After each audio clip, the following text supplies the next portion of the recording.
technology, awareness program, methodology that is applied is today applicable only as long as information is within the enterprise.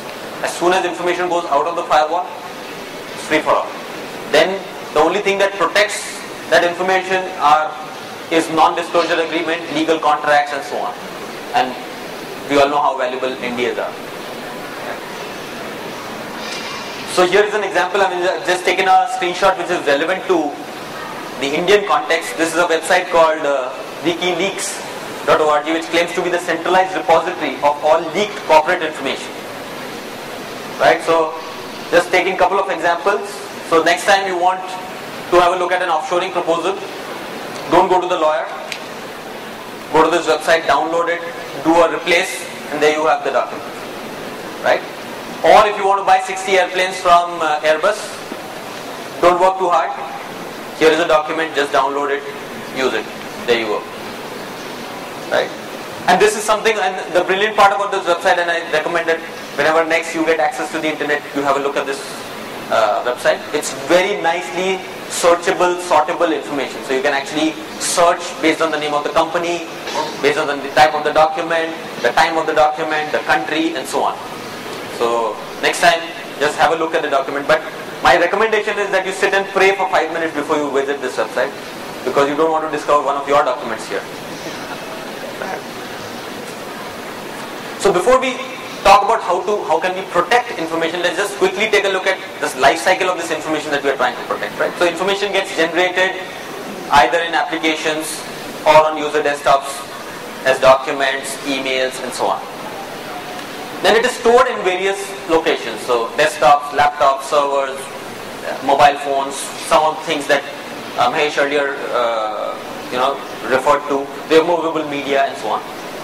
Then there are various technologies which are used to transmit and collaborate on that information. So there is emails, there are shared folders, there are pen drives, there are document management systems, online portals, instant messaging tools, remote desktops and sharing tools like WebEx and GoToMeeting and so on. And I'm sure this is definitely not a comprehensive list. There are so many different ways of today transmitting and collaborating on information. Right?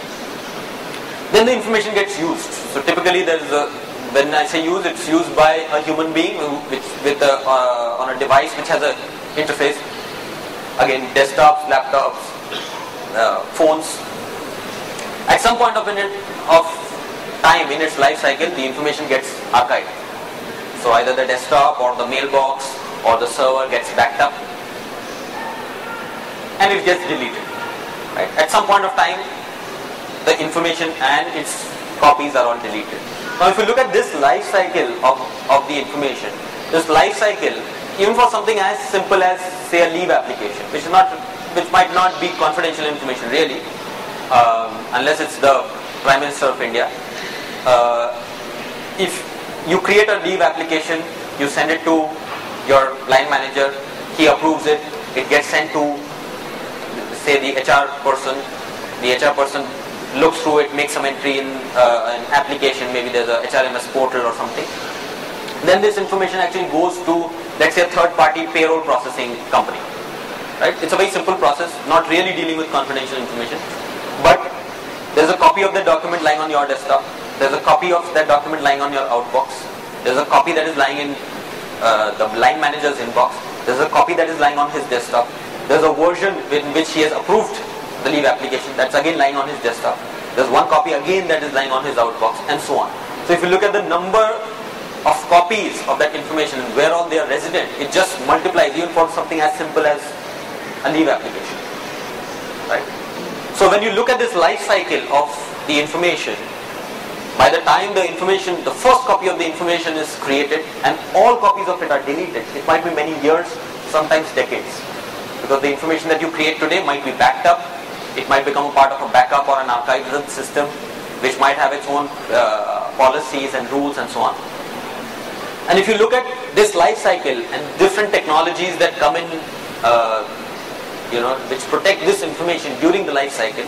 So, of course, Mahesh referred to DLP technologies which come in, well, to start with, they come in right at the time the information is created. right? Then at the time it is stored, there are hard disk encryption tools, there are antivirus systems, anti-spyware, anti-malware, so many things. Then at the time the information is being collaborated, there are collaboration specific security technologies. So if it's transmission, then there is SSL, different transmission protocols. If it's email, then there are email encryption, email protection tools that are there, and so on. Then at the time it is being used, again there are DLP systems which will protect information when it is being used. Then there are digital walls, there are digital shredders, which protect the information at different points in its life cycle. For any enterprise of a reasonable size, it is a very difficult process to uniformize these policies which protect this information across the life cycle of creation, storage, transmission across different technologies, usage, archival, deletion. It's an extremely difficult task, and it becomes progressively difficult as the number of technologies deployed in the enterprise and the size of the enterprise grows. Right? So what are the options of protecting this information? So option 1 is to control the distribution of this information. Right? So you have something valuable, you don't want it to be stolen, and therefore there are walls and gates that you create which will protect this information from going out. Right? So there are methods which will selectively block copying of information on different distribution medium, USBs, CDs, Bluetooth, URLs, emails, and so on. So you look at different transmission and distribution mechanisms of information, and you set up rules and policies which will control this. Now this is obviously required because you don't want information to travel freely. The nature of information is to flow, but you still want to make sure that information doesn't flow as freely because it's valuable. Now obviously the security in such a case gets enhanced, but it comes at the cost of collaboration. So you have people calling you saying, why can't I access this website, or this email didn't go through, and so on. And this leads to an iterative process which is there in most DLP systems, where you mature the rules and policies which are controlling these gates. Right? The second method, and something which is needed in conjunction with the method to control control distribution, is to control usage. So let the information travel because it needs to be collaborated upon. Right? And I'm going to speed through this a little bit. But at the time the information is being used by the end user, by the consumer, perform these 4 checks. Okay? So those 4 checks are: number 1, allowed to read and edit that information. But the minute he starts distributing this information, that might be abused. So over here so the first distinction is the distinction between the right, the thief, and the person sitting next to you. The second distinction is the distinction between use and abuse.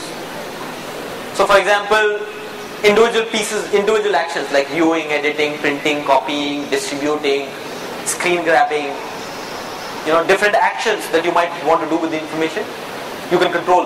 You should be able to control that. So viewing might be allowed, but not editing or not printing, but distributing might be allowed, and so on. So various combinations. The third is, what is the time? So is it the right time that he is using this information? So information sharing should be or could be temporary.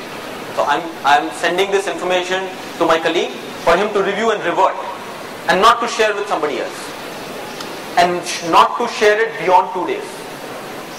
Right? So is it the right time? And this kind of reflects the changes in business relationships. So information might be shared with vendors for them to submit an RFP or a proposal. So an RFP might be sent so that vendors can submit a proposal. Or transactional data might be sent so that a vendor can print credit card statements, and so on. So for a specific period of time you want to allow information usage and not thereafter. And number 4 is where. So